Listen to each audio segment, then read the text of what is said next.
So it's my mom's birthday today, so if you would stand up.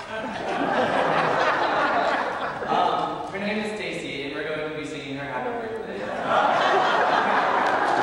1, 2, 3. Happy birthday to you. Happy birthday to you. Happy birthday dear Stacy. Happy birthday to you.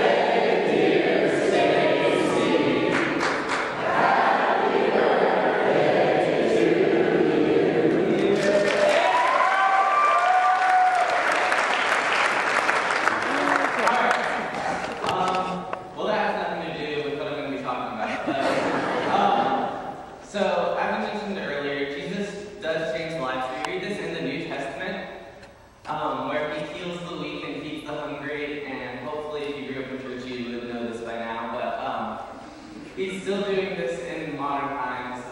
My dad, about a year and a half ago, was diagnosed with a brain tumor, and even his surgeon accredited it not being malignant to our faith and his faith and everyone who is praying for him. So that's a big way that Jesus changed my life personally, and definitely my dad's life and our whole family's life. And he changed it in such a way that we can't go back to living the same way that we were before this happened. And I was reading my Bible and I recognized that this change also happened to a man named Matthew. So in Matthew chapter 9, verse 9, we look, and it says, as Jesus went on from there, he saw a man named Matthew sitting at the tax collector's booth. Follow me, he told him, and Matthew got up and followed him. While Jesus was having dinner at Matthew's house, many tax collectors and sinners came and ate with him and his disciples. When the Pharisees saw this, they asked his disciples, why does your teacher eat with tax collectors and sinners? On hearing this, Jesus said, it is not the healthy who need a doctor, but the sick. But go and learn what this means. I desire mercy, not sacrifice. For I have come to call the righteous, but sinners. For I have come not to call the righteous, but sinners. So when Jesus went up to Matthew and asked him to follow him, essentially what he was asking was to heal him, heal his life and the way he lived. And now, Jesus is asking me this, he's asking all of us this, and me and Matthew, just right when we said yes to Jesus, that we were going to follow him, it's not over. Like, we have more change to do along the road. We're not perfect.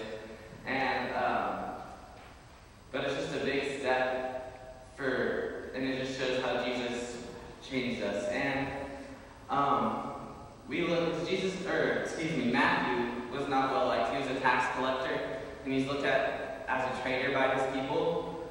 And his job pretty much is just to take money out of like other Jews and pretty much leaving them, some of them poor, and maybe even on the streets. So he's definitely not well liked.